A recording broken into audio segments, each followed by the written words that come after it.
menunggu gebrakan lanjutan Ahok.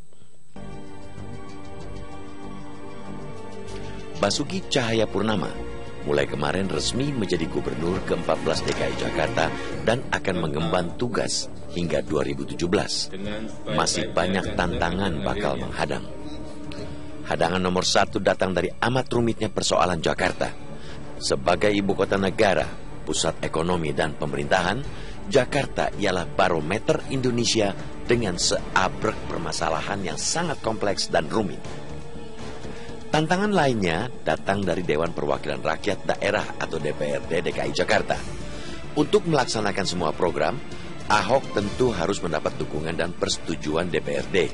Sementara gabungan Parpol Koalisi Merah Putih di DPRD DKI tampaknya belum rela memberi karpet merah bagi Ahok. Bahkan dalam pelantikan Ahok yang digelar di Istana Negara, unsur pimpinan DPRD yang datang hanya Ketua DPRD DKI Jakarta, Prasetyo Edi Marsudi.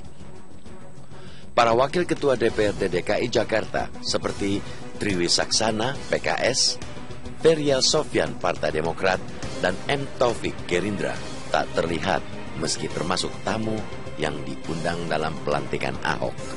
Tak hanya jajaran KMP di DPRD DKI Jakarta, KMP di Dewan Perwakilan Rakyat, Majelis Permusyawaratan Rakyat pelantikan Ahok. Anggota KMP di DPRD DKI yang tidak hadir malah ke Komisi 2 DPR mengadukan pelantikan Ahok. Ketidakhadiran KMP dalam pelantikan Ahok itu semakin menguatkan perseteruan dengan Koalisi Indonesia Hebat atau KIH yang mendukung pelantikan Ahok. Kita menyesalkan sikap KMP itu. Pasalnya, secara hukum formal, Ahok sah menjadi gubernur. Patut kiranya semua pihak menggunakan nalar hukum yang benar. Dalam hal ini, pengisian jabatan Gubernur DKI Jakarta harus tunduk pada ketentuan pasal 203 ayat 1 Perpu nomor 1/2014 yang ketentuannya sangat jelas bahwa kekosongan jabatan Gubernur DKI Jakarta harus diisi wakil gubernur.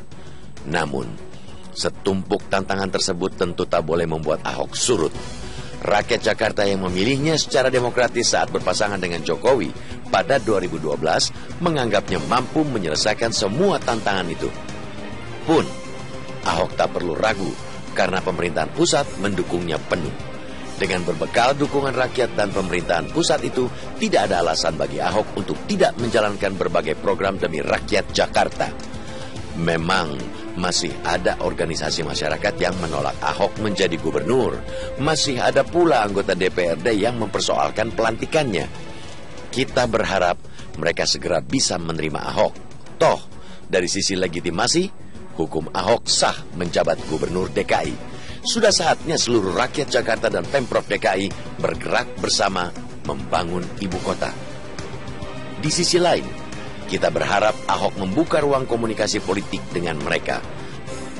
Persoalan Jakarta sebagai etalase Indonesia terlalu mahal bila terabaikan oleh perseteruan atau penolakan yang tidak perlu, tidak produktif, dan hanya menguras energi.